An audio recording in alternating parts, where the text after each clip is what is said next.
travail, c'est la santé. Rien faire, c'est la conserver. Vous voulez entreprendre des travaux chez vous? D'abord, vous dites, bon, on commence par où? Ça va durer combien de temps? Ça coûte combien? À qui dois-je m'adresser? Il faut les faire ici, les travaux, ou plutôt là-bas? Il faut commencer là? Enfin, toutes sortes de questions. Mais vous n'avez pas le temps de vous en occuper. Et bien sûr. Alors, qu'est-ce qu'on fait? On n'a pas le temps, on n'a pas la connaissance technique de tous les corps de métier. Qu'est-ce qu'on fait? Moi, je propose d'appeler un courtier. Alors, c'est un mot un peu nouveau, c'est vrai. C'est une sorte de nouveau métier qui est en train de se développer. On connaît les courtiers en assurance. Et aujourd'hui, on a des courtiers en travaux, comme on a également des courtiers en crédit. Ça existe. En crédit, c'est celui qui va vous trouver le meilleur crédit. Et en travaux, eh bien, c'est un intermédiaire, un être humain, qui va rechercher pour vous et sélectionner l'entreprise solvable, qui travaille dans les règles et qui correspond à vos attentes. C'est-à-dire que vous voulez quoi? Vous voulez que votre budget et vos délais soient respectés et vous voulez des garanties sur ce qu'on va faire chez vous. Je sais que ça va me coûter un tout petit peu plus cher parce que... Eh bien non.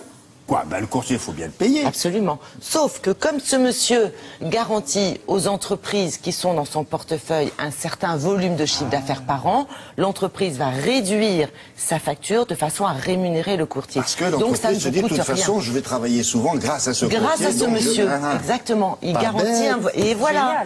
Génial. Ça, ce sont les deux points de vue. Si j'avais su. Si j'avais su, trop tard, raté à la fin des travaux, ça lui a coûté la peau d'un œil. Mais absolument. Très bien. Bon, alors maintenant, comment ça se passe? On va voir ça en image avec un propriétaire et avec un courtier, le fameux courtier.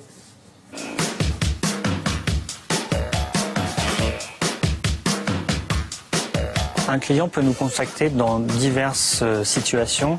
Il peut être soit en recherche lui-même et ne pas trouver des entreprises et nous l'aidons à sélectionner ces entreprises. Soit il peut ne pas avoir le temps de le faire et donc nous déléguer la totale recherche des entreprises. Ou il nous consulte aussi parce qu'il recherche un délai ou un prix et surtout des garanties. On a fait appel à un courtier parce que suite à l'analyse avec l'architecte, on avait des propositions qui étaient largement au-dessus du budget qu'on pouvait se permettre, donc on risquait de pas faire le projet du tout. Donc du coup on a cherché des solutions pour pouvoir réaliser quand même ce projet. En fait, ici, nous avons sélectionné une entreprise générale puisque le projet était une surélévation de maison comprenant tous les corps de métier, dont les plombiers, les couvreurs, etc. Ce qui a permis pour nous d'adapter précisément l'entreprise au chantier.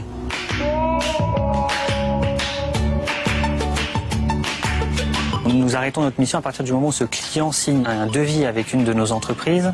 Dans ce cadre-là, après, derrière, le client fait la maîtrise d'œuvre ou la délègue à un architecte. Pour autant, nous continuons à suivre notre client en se souciant de sa satisfaction en réalisant en fin de chantier une enquête.